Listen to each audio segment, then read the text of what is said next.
We're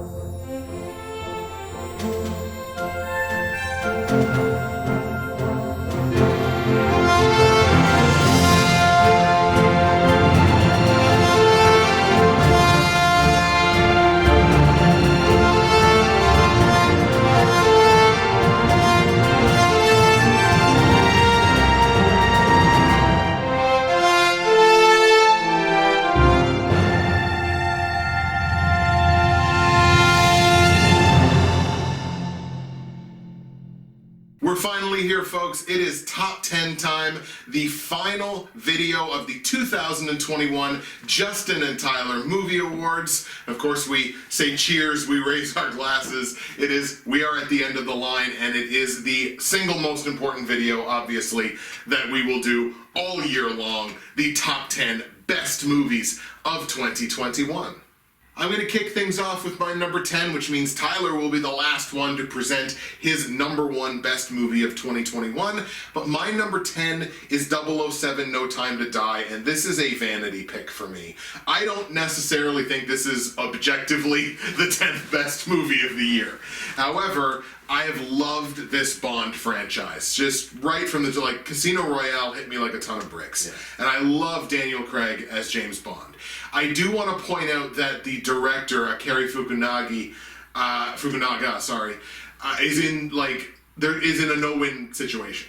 Trying to end a franchise that so many people don't even want to end, but because the person playing the character has finished telling those stories. And it was a movie that everybody had to wait like 2 years for because, of course, the Panini hit, and then, we weren't able to see this movie when we were supposed to. So it was kind of a no-win situation for the director, which is really, really unfortunate. It was an unenviable task. I thought they did very well with it. There were some narrative shortcuts, I think, that were taken in the movie. I think you probably could have made this 2 separate movies, except for the fact that people would have rioted. So I don't think it would have worked. You could have avoided some of those narrative shortcuts that I just kind of felt, and they didn't nag at me, but I'm like, well, that's kind of evident. I'm not sure how you got from point A to point B. Feels like there should have been a scene in the middle there that kind of told me how you got to that point, and it clearly wasn't there. So you just kind of took some shortcuts in the way the story was told, but it was still like over a 2-hour movie. So obviously it's like, if you're not going to split this into 2 movies, I guess you kind of have to take those kinds of shortcuts. But again, I absolutely loved this movie. I was mostly unbothered by those, and there were some underdeveloped characters, I think, in the context of the movie. Mostly unbothered by that, too. I love Daniel Craig as James Bond. Thank you for these movies. They've been phenomenal. And No Time to Die, my number 10 best movie of 2021. Okay, so I actually felt that the movie was too long. I don't think there was enough material for 2 movies. I think it should have been trimmed. So that's a criticism. Another criticism, I suppose, is like, there was all this talk of who's going to be the next Bond. Is one of these girls in this movie? Like, make it Ana de Armas. Yeah. Her scene was her bit that she was in was so good that I'm like, make her Bond somehow, or the 007 rather. Mm-hmm. Because hers was great, and then she didn't show up anymore. Yeah. I was like, what? Like, she was awesome, but I did like the movie. The ending was emotional. It felt earned for old James Bond. It's like, rest easy, Bond. If you are in fact dead, although I know there'll be more Bond movies. Right. I don't know where they go, but yeah, I liked it. It's not on my list, that's why I'm talking more about it now. Yeah, fair enough. That's a spoiler. But you are 100% right about Ana de Armas. And I feel like, is it weird to think that that's a franchise that I think she could actually, if she has any inclination whatsoever towards action, I feel like she could carry that. And she killed it. She was charming. She handled the action. Mm. That's all you need. Yeah. I mean, she's good looking too. Pretty much. Which helps. But, like, she handled the charm and the action required from, like, a Bond type character. So it's like she could nail it, but I guess they're not going to do that. Okay, with my number 10, we start a bit of a personal journey through the top 10 that will make sense at the end if I remember to actually tie it all together for the audience. Well, then I like that. I'm glad that you're closing us out then. I enjoy this. So let's go on a journey. My number 10 is Marvelous in the Black Hole. Okay. Which I think was actually a festival movie that I paid for. It's just about this kid who's kind of going through life, not really doing what I guess she needs to do, and kind of a bit of a delinquent and stuff, but she stumbles across this magician. And then gets really into magic. You know where this is going because you know me. But for the audience, basically I was kicking around getting into like card magic and stuff for a few months before I saw this movie. And then this was a movie where I'm like, I mean, it's not really card magic in this movie, but I'm like, I want to do that. I want to do that stuff as like a hobby, not as like a profession. So it was kind of like the final push to get me into magic. But aside from that, that's like the personal part of it. It's a visually interesting movie in the sense that sometimes there's like scribbles on the screen, like she's drawing and stuff, which kind of added some flair to it, and it's just like a coming of age story. But I thought it was one of the better ones that I've seen. Really, there's also bunnies in it. Well, I forgot that, but yeah, I mean, one would assume. Yeah. My number 9, best movie of 2021, talked about earlier, Ghostbusters Afterlife. I believe won my award for Can't Believe I Loved, so it winds up firmly inside my top 10 at number 9. And again, the complaints about this movie being fan servicey are like, as a non-Ghostbusters dyed-in-the-wool fan, I found plenty about this movie to enjoy. I loved the dialogue. I loved the interplay between the characters. I loved Podcast was the MVP of the whole movie. Such a great character. I loved the accessibility to the Ghostbusters lore, kind of like how I talked about with Candyman. Like, it gives you enough of a background on Ghostbusters that you're not completely lost while watching the movie. It told a good story, and it was a story worth telling and that I was interested in hearing from characters that I enjoyed. So you can't really ask for a heck of a lot more, I don't think, out of a Ghostbusters movie. Thought it was really well made, and it winds up at number 9 on my list on the year. Probably, I guess, maybe one of the singular surprises of the year, because I would have never thought this would be in my top 10. Yeah, I'm pleased that it's in your top 10 for no reason. Just because I didn't see it. So here's the thing, like, I didn't see it in theater. Mm-hmm. Literally a few days ago, I had a chance to see it on the internet. But I considered it because I was like, did Justin watch it? So I went and I looked. I was like, Justin saw it. I'm like, but between work, because I worked all week till like 4:30, coming home, doing all my stuff. But between work and just kind of wanted to play Metroid Zero Mission, I was like, I don't really want to watch any movies. So I ended up not watching it. We don't have the same attachment to it as a lot of people. Right. You get to put it in your top 10. Exactly. And I want to see more. Yeah. So that is like the ultimate compliment and the ultimate accomplishment for a movie like that. Like, I want to see another one of these. And I'm not a predisposed Ghostbusters fan, but I want to see more. So for my number 9, I'm going to pick a movie that involves a little known character. Batman.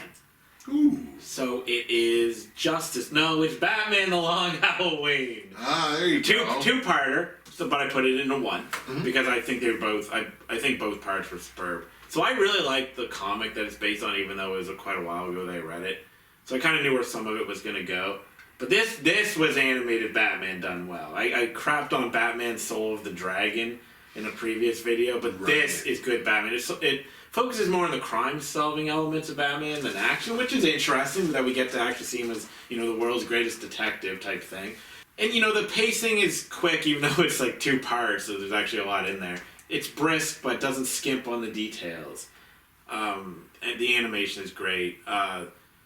There's this part at the end of, there's this scene at the end of the first part where he looks up and he sees, the villain who he's been trying to catch, and it's just, this moment of, oh, you done messed with Batman, and stuff was gonna get real later on, right? And it's just, it's nice that when basically a legendary Batman comic can be brought to life in a really good way, and I got a lot of superhero movies on my list, and it's nice. It's like Ghostbusters with you. It's nice to see a Batman animated movie in my top 10. Yeah, absolutely. So, number 9, Batman: The Long Halloween.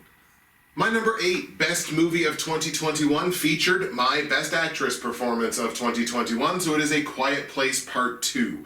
And I'm not going to completely disagree with one of the things that you had said about it. I was actually refreshed and welcomed the expansion of the Quiet Place universe. But again, we kind of figured, we kind of came that direction of, if you were going to do another one, it has to get at least a little bit bigger. And I think they still managed to recreate that, kind of claustrophobia and tension of the first movie, because again, so much of the first movie just takes place in the one house. And again, you recreate that. It's a little on the nose because you basically just have like, here's a little bomb shelter that could fit like two people and has 10 minutes worth of air in it. So it's like, yeah, okay, it's going to be claustrophobic by design. So, but they did manage to recreate that. They did expand it a little bit in terms of the locale and meeting a couple of extra characters. One of my favorite parts of the movie is that the kids, performance-wise, took that extra step forward. And I was very, very pleased to see that from the two kids. And of course, Emily Blunt's usual tremendousness. And apparently there is going to be a third one in a couple of years. The plans are next year, actually, 2023. So I'm not concerned about a massive quality drop-off for that movie. If they try to go any further with it, that's when I'm going to start getting scared. I'm concerned with a quality drop-off, but not drastic. Like, this one wasn't drastic. No. Yeah, this part one, I think I gave an 8.5 out of 10, and this I gave an 8. So it went from a 9.5 to an 8.5. So there's a very real possibility that I'm going to watch fewer movies this year, I think. Mm-hmm. So it might, not this year. Next year it's coming out. Yeah. There's a possibility that it doesn't get on my list whatever year it comes out, if you know what I mean? Like, right. I guess there always is, but I'm expecting the quality to go down a little bit. I don't think it's going to be a drop. I don't think it's going to go off the cliff. Right. But I wouldn't be surprised if it's like a 7.5 for me, which will not make it on the list. No, sure. Exactly. Okay, my number 8 is a movie I talked about. I think I actually gave the director, a nod. Night in Paradise. Yes. I really like this movie. I'm just going to quickly go over what I said. The violence is impactful. The storytelling is good performances. The directing is really solid with the way he uses space. And not the flashiest movie, but it's really well directed, obviously, because I think I put him on like my 3rd spot. I don't know where I put him, but he was in there. I just specifically want to talk about one thing in this movie, so I'm going to spoil it. So you kind of think the movie is going one way at the end, like, okay, she survived all this crap, she's going to go on with her life. No. She ain't doing that. Because she demonstrated a little bit throughout the movie that she's really good with a gun, but it didn't, like, hammer it home. Okay. So what she does at the end, she goes to, like, this, I think, a restaurant. And there's, like, all these cars. And it's, like, the gang. Or the mob, basically, that's there. She walks in. She locks the door. Right? And one of them comes up, it's like, oh, hey, it's you. And she reaches in and she goes, boom, and shoots him. And she just John Wicks the entire building. Not in like a, flashy way. She just goes, boom, boom, boom, right. and just slaughters them. And there was not a more cathartic, ending in the whole year. I was so satisfied with it because it felt so good. It felt so earned. Right? That I love that scene so much. I've been waiting to talk about it because it's just incredible. What a way to end a movie. It's just didn't see it coming, and then she just demolishes everyone. So if we would have done scene of the year, that probably would have been your scene of the year, maybe? Yeah, I considered it for aha moment. You're right. Because it was so satisfying to me. My number 7 best movie of 2021 is Black Widow, and I feel bad for Black Widow. I genuinely feel bad for Black Widow. Because if this movie would have come out when it should have in the MCU timeline, which was about 4 years ago, if it would have come out when it should have, no problem. And I can't see a scenario where this movie is received as poorly if it came out when it should have. And I don't know why it didn't come out when it should have, based on the narrative that they wanted to tell, based on the story that they wanted to tell with the character. I don't know why they didn't just greenlight it where it should have been. For what the movie is, I really, really enjoyed it. Yeah. I have it hurts my enjoyment of the movie that it doesn't move the MCU forward at all. Except for except for the epilogue. Yeah. And even that, I have my own personal qualm with, because I dislike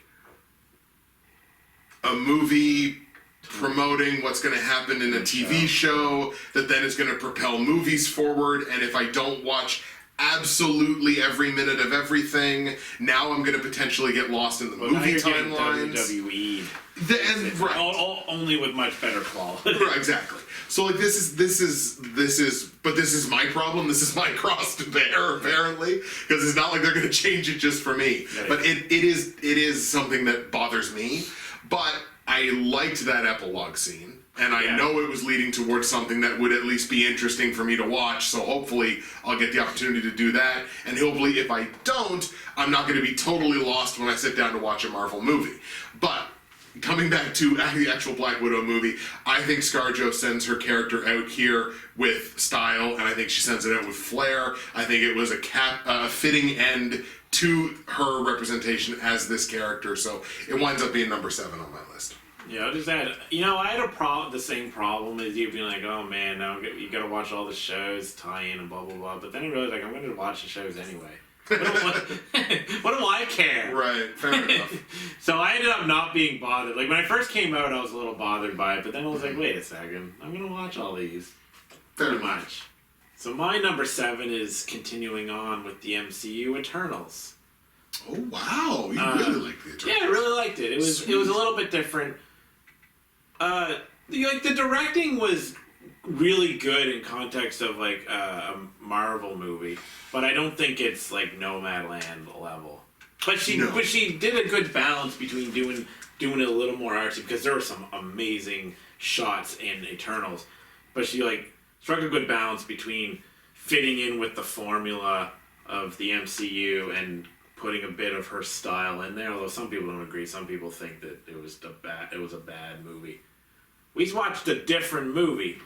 Because I agree with all the good stuff he said. I don't remember it, but I agree with it. You remember agreeing with all of it. Because I don't have really anything bad to say about it. I really, really liked it. The humor worked when it was there. There was good emotion. It moved the MCU forward in a fun way.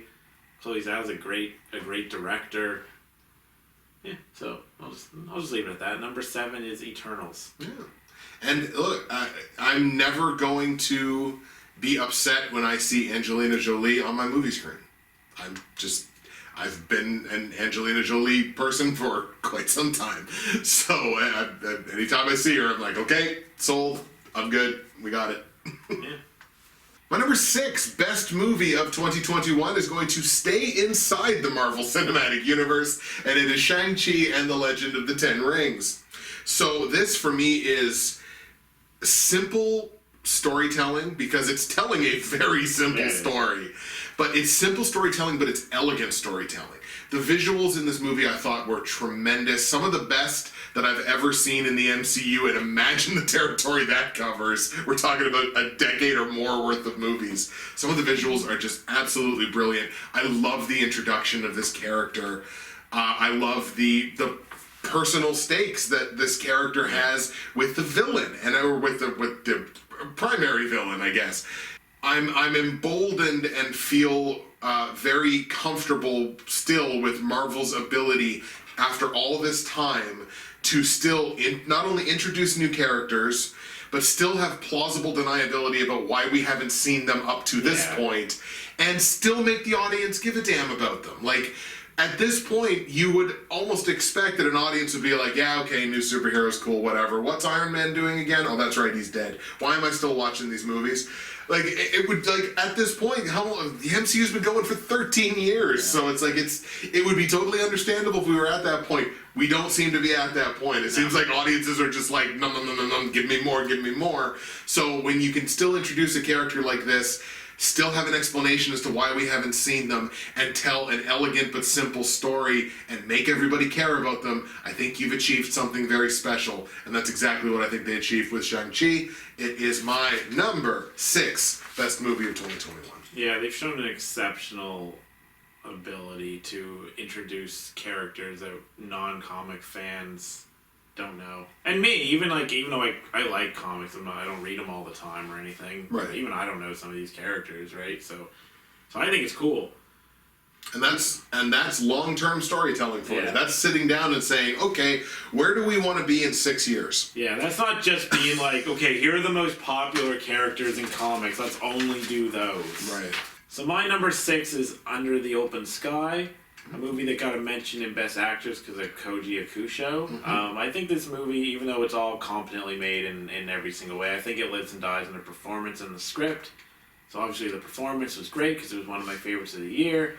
It dealt with an ex-Yakuza violent criminal kind of trying to reform himself, but, relapsing occasionally into some incredible violence or whatever. Trying to move on, but still being like, he's lived his life as like a tough guy, so when people are messing with him, he's like, I'm gonna mess you up, So he kind of wrestling with trying to be a better person, and it's kind of like, even though there are moments of violence, kind of a gentle movie in that regard. And like the ending scene is beautiful because they talk about being under the open blue sky earlier in the movie, and then like the shot at the end incorporates that, and it's just a beautiful ending to a beautiful and occasionally brutal foreign drama. So yeah, my number, what was it, 6? 6 is Under the Open Sky. Cool. Could that movie be looked at as like an allegory for like rehab and addiction? Because as you're telling me that story, it's just like, and I think it might have just been because of the wording that you used when you were describing it. It was like occasionally he slips back into whatever. It's like, he's kind of talking about relapse. I'm sure that's not what the filmmakers are going for. I think it's simple enough that it's just a violent criminal trying to move on from his past. But you can totally see it as that, because it's kind of what addiction is. My brain's kind of weird sometimes. This guy's addicted to the crime and the violence because it was his whole life. Right. Like drugs. Yeah. Right? So it makes sense. Top 5 time, ladies and gentlemen. It's really real officially. My number 5 best movie of 2021 is Zack Snyder's Justice League. So, people were still critical of this, even after everyone on the internet screamed for years to release the Snyder Cut. He's like, okay, cool, and he makes this 4-hour magnum opus of the Justice League, and everybody's still, well, not everybody, but there's a lot of people that were still just like, and I'm like, how? How in the world, sorry paper, how in the world could you still thumb your nose at how much, and this is coming from somebody that and I talked about it before, I really enjoyed the OG cut of Justice League. I enjoyed it. I did not have nearly the problem with it that a lot of other people did. I went hard on it. I attacked people that were critical of that. I knuckled up, as I like to say. Exactly. So, like, I'm coming from that perspective. But how people could still and just be like, oh, this is still bad. It's like, those people, of course, and I shouldn't focus on those people because they're just such a vocal minority. Yeah. They will never be pleased. But I kind of came to a position on it where it's like, boy, if you kind of took whatever you got stuck up your arse about this movie, if you kind of took that out, you might have some fun with it. Because the way this is done, and whether it's because it was organized in the chapters format or whatever it was, it took time. Everybody got their moments. Everybody got their time. Even secondary characters. Lois Lane got her time to shine in this movie. And everybody got ample screen time focused on them. Everybody got to tell their story. And it made you that much more focused and sympathetic and on the side of all of these characters. I don't know what somebody from the outside looking in could, if you didn't like the first cut of Justice League, I don't understand how you don't wind up liking this one. No, it's weird. Also, somehow, fantastically, it doesn't overstay its 4-hour welcome. No, it doesn't. And it by saying the length of the movie, it probably should have, but it 100% did not. So, number 5, top 5, number 5 best movie of 2021, Zack Snyder's Justice League. And could arguably have been put higher. This almost feels like you could you take 5 cards and shuffle them and just lay them out. At this point, we're real close. It always feels like that. Me, sometimes even earlier than 5. My number 5 has a lot in common with your last pick and my last pick, Under the Open Sky. So my number 5 is Peter Rabbit 2. Yeah!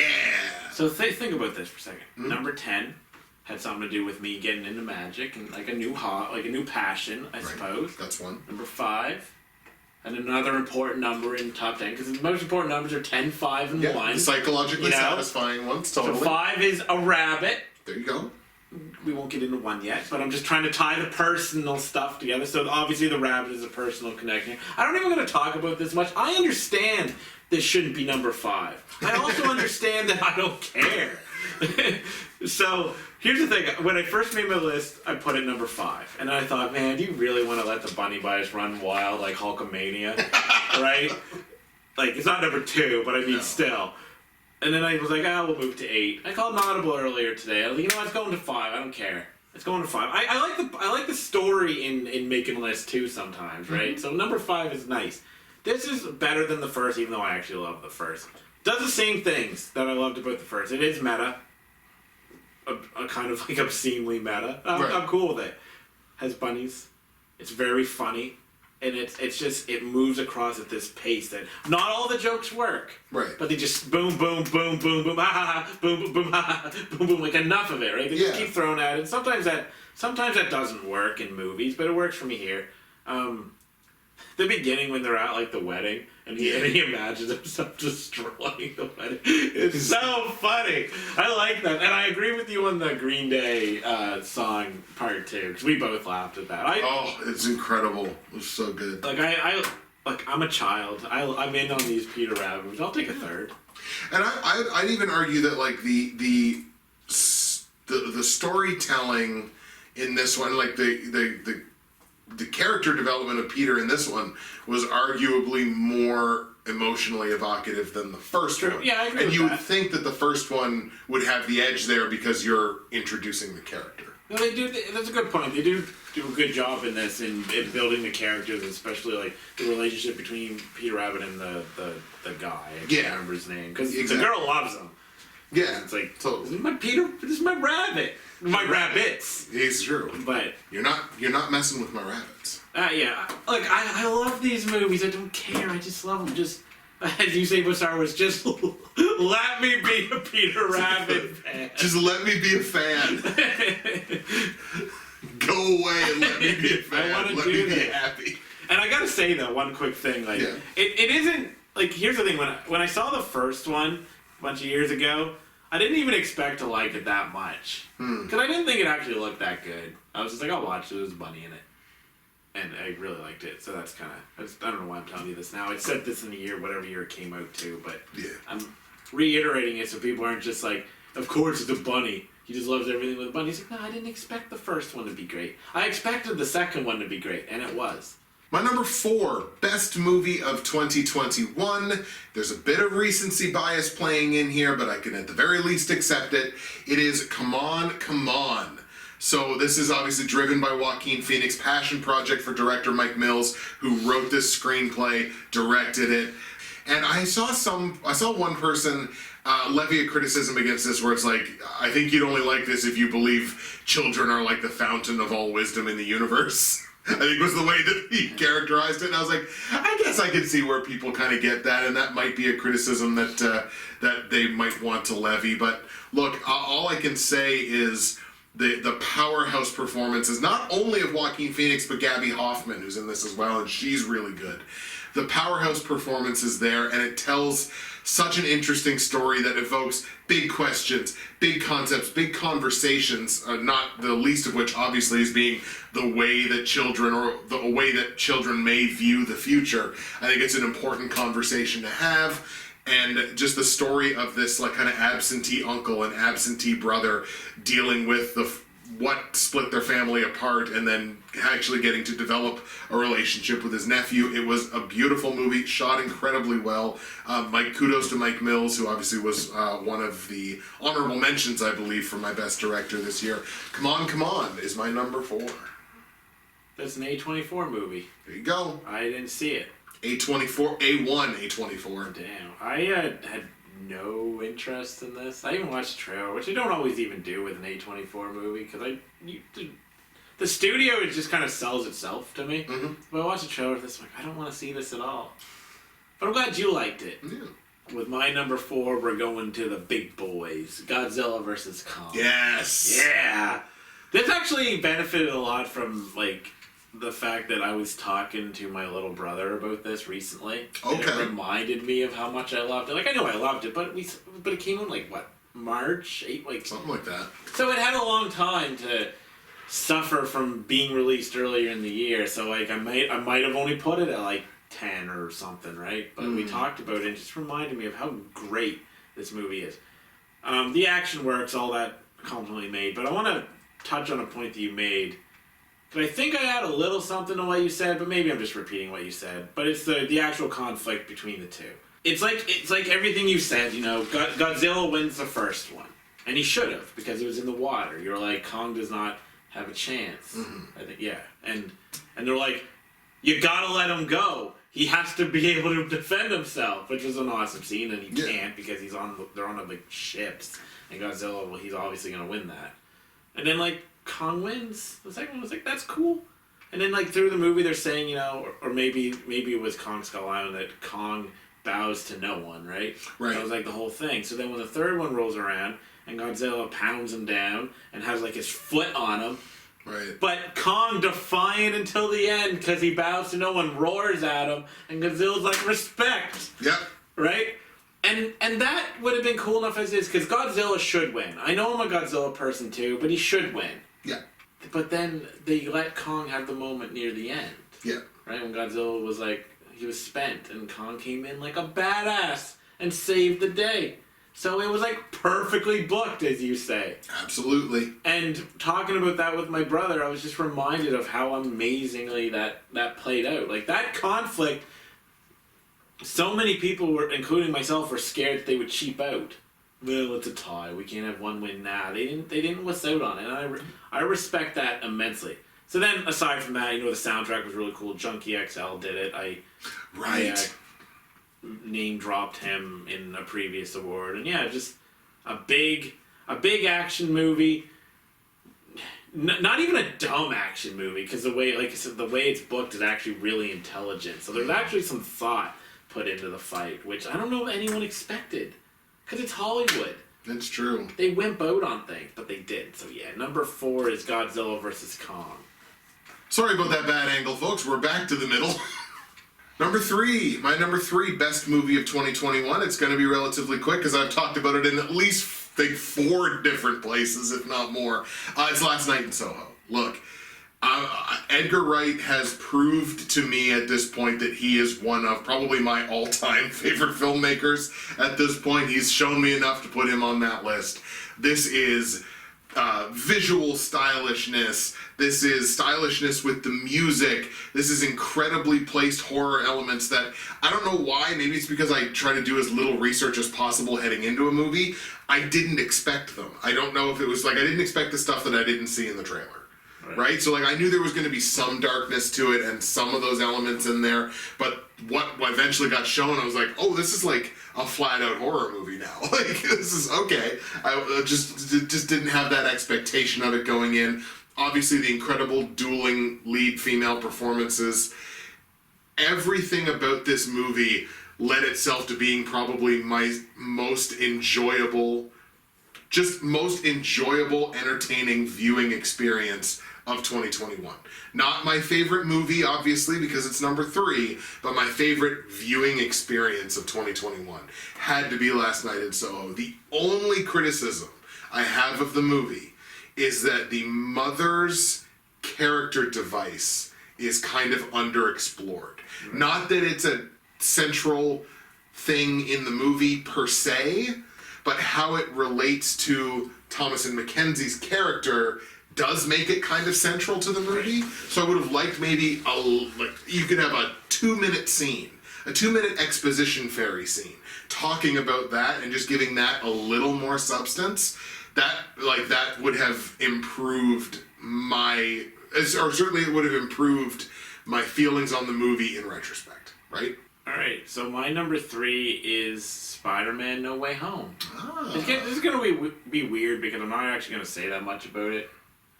It it was a little darker than some MCU movies. They managed to tie all the cool fan service stuff together, and I think it's the best Spider-Man movie ever made.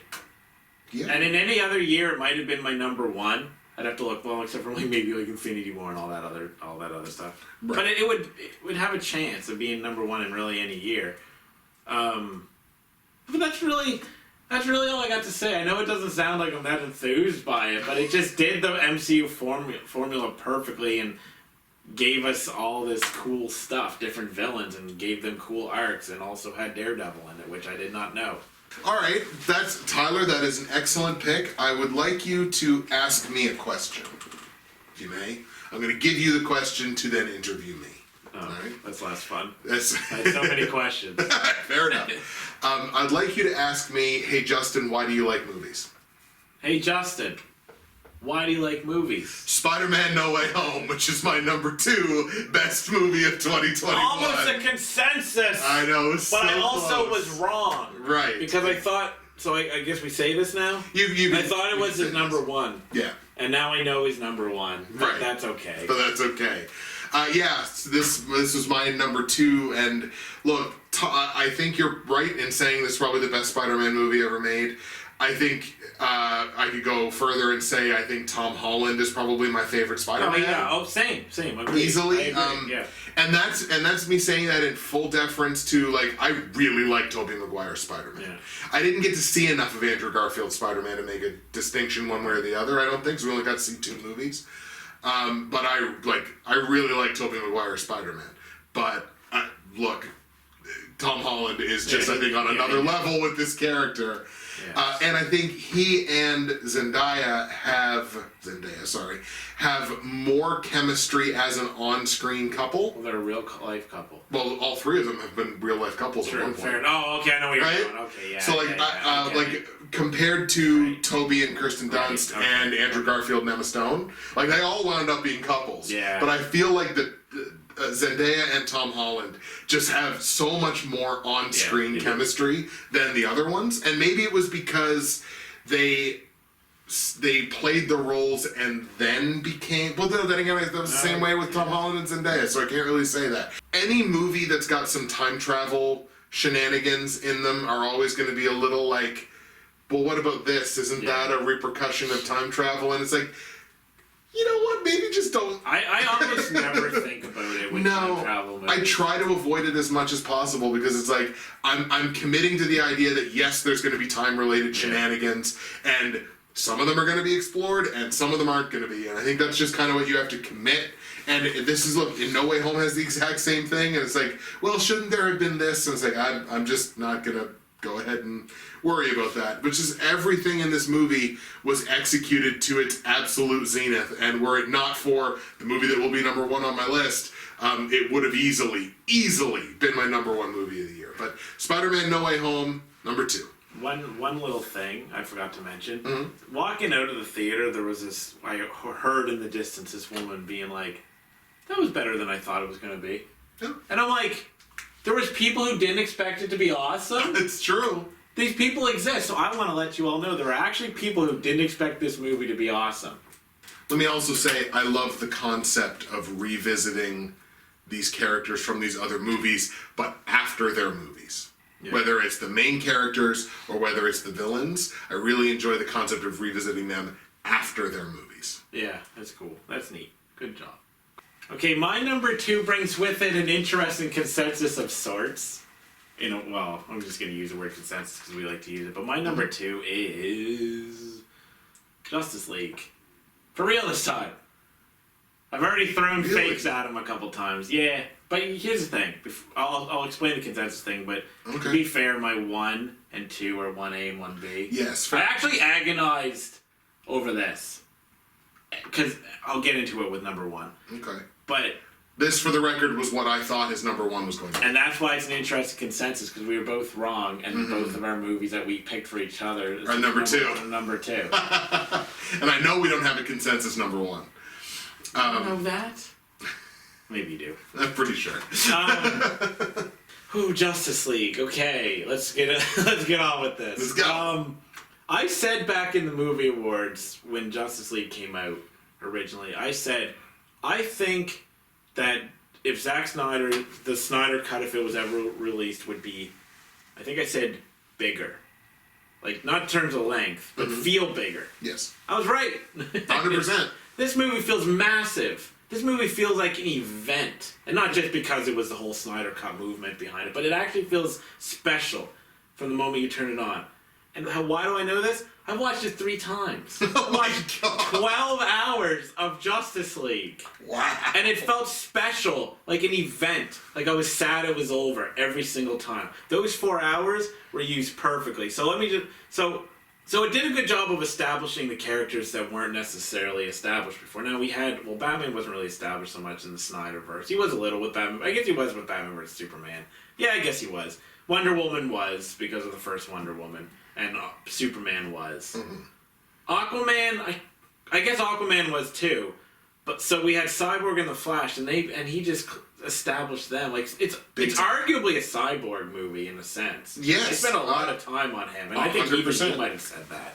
And I think that's awesome. Like this is why you gotta let Snyder do his vision. Now I don't know if his original cut would have been 4 hours, if you know what I mean. Right. Maybe it wouldn't have, but you let him do his thing. And people used to say like, well, the MCU worked with Avengers because they established these characters first in their own movies for the most part. I was like, yeah, good point. But he established it in Justice League, in the 4 hour version, and it made a lot of sense because we were learning about these characters as Batman was. You know, the Flash and Cyborg. Yeah. We knew what he knew, and we learned about these characters while he learned about these characters, and the movie felt so amazing. And the only I'm a Batman versus Superman mark. You know this. I'll fight anyone over it. I don't care. The only thing that Justice League lacks that BVS has, and why I think BVS is actually still a better movie, I know nobody would agree with that, is there's not that one fight scene in Justice League that is on the level of like the warehouse fight scene in BVS. There's great fight scenes. I'm not saying that. And there's emotional moments. When Superman comes back to life and they're all fighting him and that was really cool, and Batman rolls up, and I don't remember if this was in Whedon's cut or not, if it was something that Snyder had already cut. I think it was. So it might have been in it, but... And Batman's just like, I'm not going to be able to do anything to this guy, right? And he's just literally like, we need you, Clark. Yeah. Or Kent, I don't know if you call him by his first name or something. And it's just like, he doesn't do anything, like, we need you. And he just takes it. And it was so heartbreaking. Like, Batman was sad. Right. And the whole movie could have been my favorite. You'll understand why my number one is the way it is. But to be honest, you could flip the two, and I would not at all be sad. Because this year might be the year where I'm just like, where I had the hardest time picking. Because these movies are... like amongst my favorite like modern movies. You could make the argument Batman is prepared to die in that moment. Yeah, he was right. Yeah. Oh, and one other point. There's a looming dread over the whole thing of Darkseid's arrival, yes. And not only Snyder. Other people could do a looming dread, but Snyder is so good at that darkness that.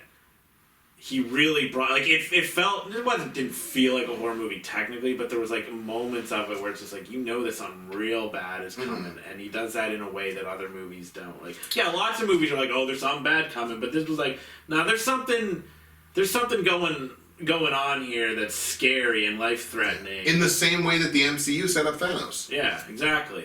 And it's so weird that it's not number one, but I think I've said everything I need to say about Justice League. So we'll just let you go on with your number one, which I'm actually excited to talk about. All right, perfect. So my number one best movie of 2021. Maybe this is actually the because I said, oh, this is the least surprising award I'm going to give this year, but I gave it to Denny as best director.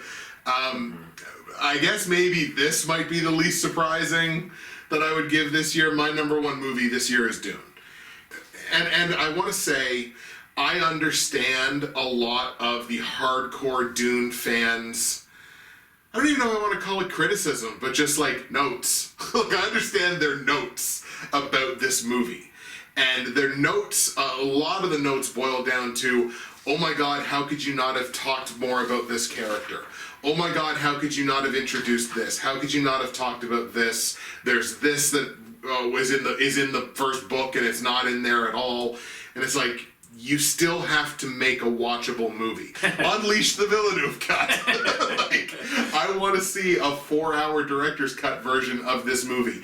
But what we got is a streamlined Dune experience that I think gives you the information that you need, not only for this specific movie, but moving forward. And Denny had the absolute balls on the title screen of this movie to just put part 1. And as soon as I saw that, I was like, oh, Denny, no. You don't even know if this is going to work.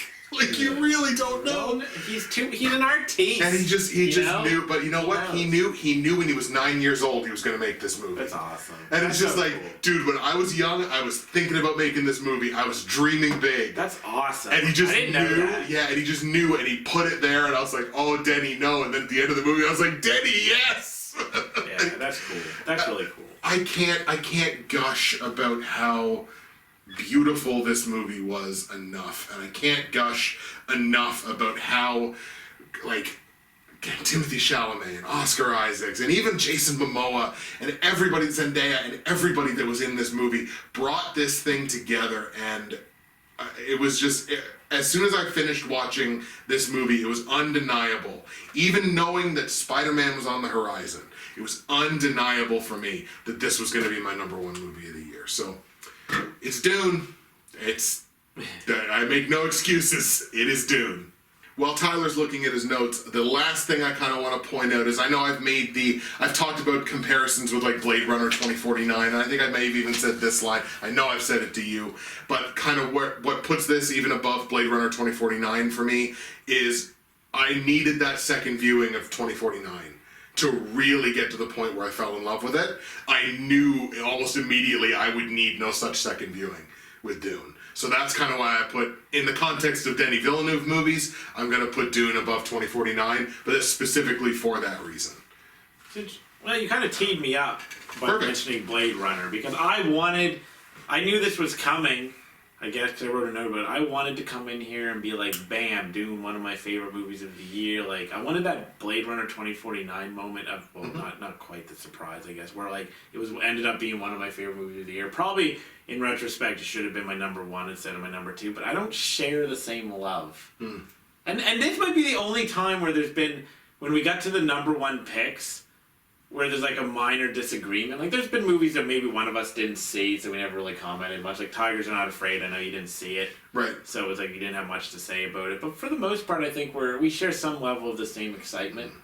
Is this #1s. Is this like a Force Awakens moment? Or that's Force Awakens has become that over time? Yeah. With you. Not necessarily when we did that award. Yeah, right. Because I've changed my mind on that. I like Dune. Alright, I'm going to say that. But I also think that it's his weakest movie since, like, 2009. Because I went back and watched some of his older movies. Like, Polytechnique was the one that I'm referencing. Yes. Which is, again, a good movie. It's like a 7.5, like I think this is. That's good. And I liked his directing. I gave him some love for that. I don't know the world of Dune. This movie did nothing for me to make me know the world of Dune. Outside of like the environments, which he was great in. I didn't care about any of this. I don't think the movie did anything to make me care. Now I would love to see part 2. Hopefully it goes more in and gives me something to latch on to, like in terms of the characters. Because the directing, Villeneuve is always gonna nail that. Right. He doesn't know how to not nail that. I was colder on Dune than I wanted to be. Wow. Okay. It's a little sad. Right. It makes you feel a little bad, doesn't it? It's like, because we've both sung the praises, but over the years, like I've called him the best Canadian director of all time. I think he just nailed it from like I know you like Prisoners more than me, but I'll acknowledge it's a great movie. He's pretty much just nailed it from Prisoners. Like, yeah, Enemy's a bit of a step down, but still a great movie. But then he's got like a murderer's row of movies. Right. It's like Sicario, it's Arrival, it's Blade Runner. I'll give him Dune even though I don't agree. But like he's he's awesome. I think I'm going to stop now because I don't want to poo-poo or feel sad on your number one pick anymore. But I do have to say, because I did want to have the conversation. Yeah, absolutely. Because it's interesting, because I expected to maybe not be number one. Right. Although it was one of my more anticipated movies. Only because of Villeneuve. Not because of the property itself. I actually wish he would have made something else. That's a downer for you. Well, I mean, and look, now is not necessarily the time or the place to. We could probably sit down and. I think we'd probably have to watch the movie again together. Yeah. But like again, it's I don't take.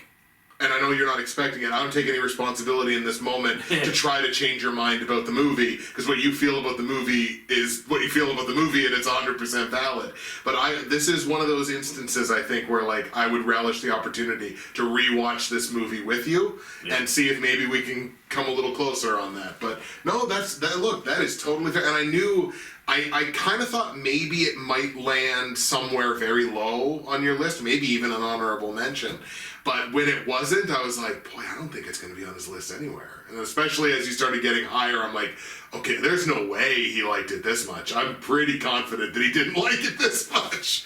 But wow, yeah, there you go. Fair enough. See, this is how adults have disagreements. Let me say before he starts, because all we've got left is Tyler's number one movie of 2021. I have no idea what it is. Oh, I did want to, before I go on, I did want to say, like, okay, I did care about Jason Momoa's character a little bit in Dune. Oh, great. Yeah, so there was, like, I didn't want to crap completely on all the characters in the plot, but I did like him. I didn't know if you'd figure this one out, because it was conceivable that you would when you dig into my terrible psyche. I didn't know I had to dig into your psyche to figure out what your best movie was. You know me. And I was like, ooh, Justice League. This will all be clear. Okay. As I said earlier, I agonized over this. I'm just going to say it and then I'll explain. My number one is Pig. The Nicolas Cage movie. Right. That makes sense. Okay. The Justice League and Pig fought for dominance over my entire movie awards. From director, where I gave Zack Snyder just a bit of a nod over it. And, like, performance-wise, like, Nicolas Cage won. And, like, Pig was included in the soundtrack. So was Justice League, but I didn't give either of them that. They were fighting the whole time, like Godzilla versus Kong. And Pig is Godzilla, apparently, which doesn't make sense, because it would probably be more Kong than Godzilla. It's so good. Two different experiences. Right, Justice League, super entertaining, although also emotional, because there was some care put into building the characters and stuff, but exciting, you know? Big.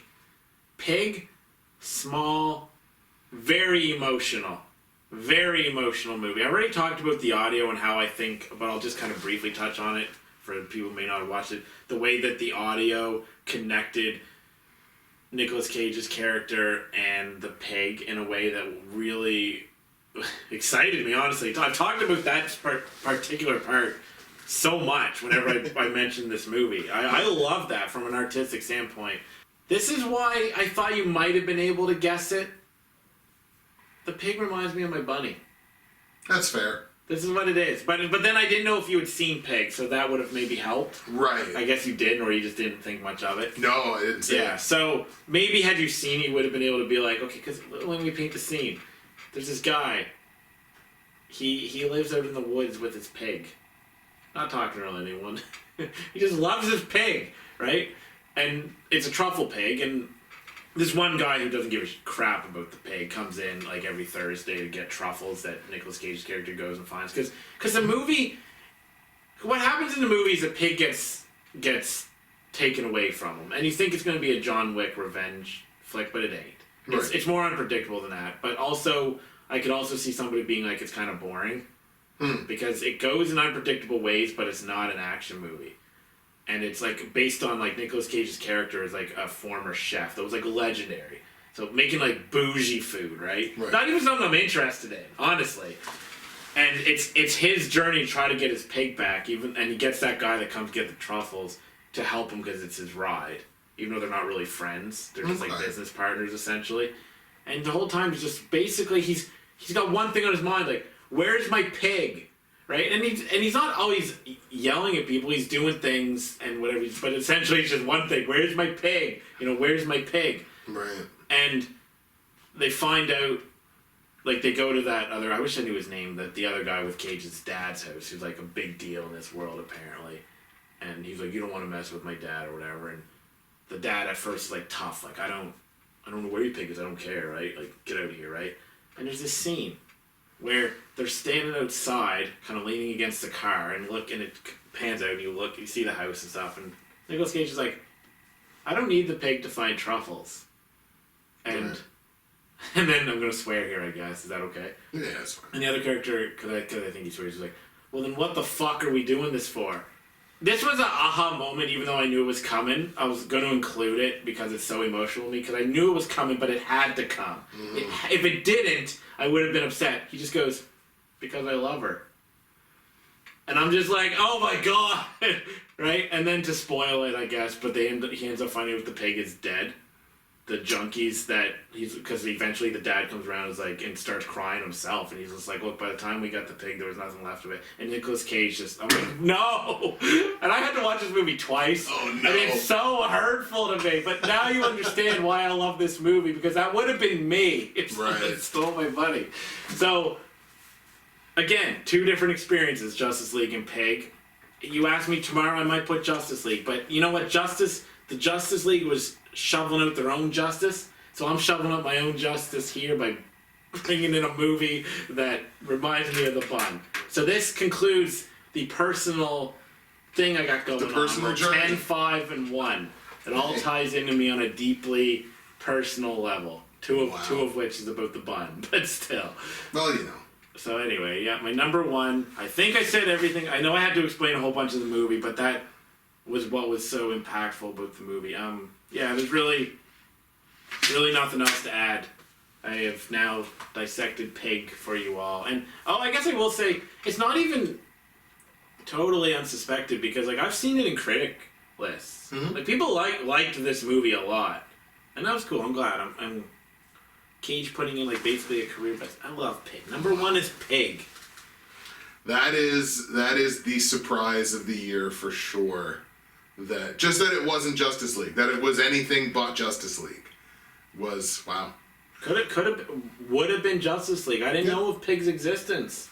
Right. And then I didn't even, honestly, I heard of it and I was like, okay, there's this Nicolas Cage movie called Pig that people are excited for. I didn't even watch a trailer. I had no idea what it was about. And I'm like, and then I watched it and I'm like, oh no, they stole his pig. Oh no, I'm connected to this immediately. What happens if they steal my pig?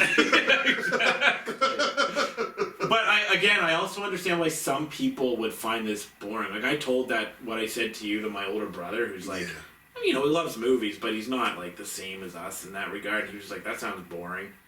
And I'm like, whatever. Fuck you. Fuck you. It's one of those instances where it's like, I'm almost happy to be wrong. Like I'm happy that something came along that was so personal, while being not personal, but personal. Yeah. Right? Like I'm so glad that something like that actually came along and would have impacted you in that way. And on that bombshell, we bring to a close the 2021 Justin and Tyler Movie Awards. Dune and Pig, the number one best movies of 2021. Do you agree? Fantastic. Do you not agree? We're the ones with the show. So on behalf of the best actors, best actresses, best directors, worst movies, best movies, and Castle. Yeah. And of course, our first ever Hall of Fame inductees for this year, we officially bring to a close the 2021 Justin and Tyler Movie Awards. It's always an emotional moment when we do this. It just straight up sucks. It sucks because it's the longest possible time between more movie awards. Yeah. But look, it's always such a fun and special thing for us to be able to do, to sit down here for a couple of days and just hit that record button and just go and just talk and see where the conversation takes us. The 2021 movie awards might be over. The 2022, we're underway. We're going to hit the ground running here. And the 2022 movie awards, well, they'll be even bigger and better than this year. We may not have a Pig versus Justice League moment next year, but who knows? Maybe we will. I don't know. Maybe you might, if there's a Pig 2 versus a big Marvel movie. Pig 2? Look, if Nicolas Cage can make one movie about a pig, he can make a second movie about a pig the next year. You never know what's going to come up in the 2022 movie awards. They will be here before you know it, ladies and gentlemen. But thank you very much for watching whatever little or whatever everything that you would have watched from the 2021 movie awards this year. Thank you so much, as always, from the bottom of our hearts. And we will be back here next year for the 2022 Justin and Tyler Movie Awards. Until then, happy watching.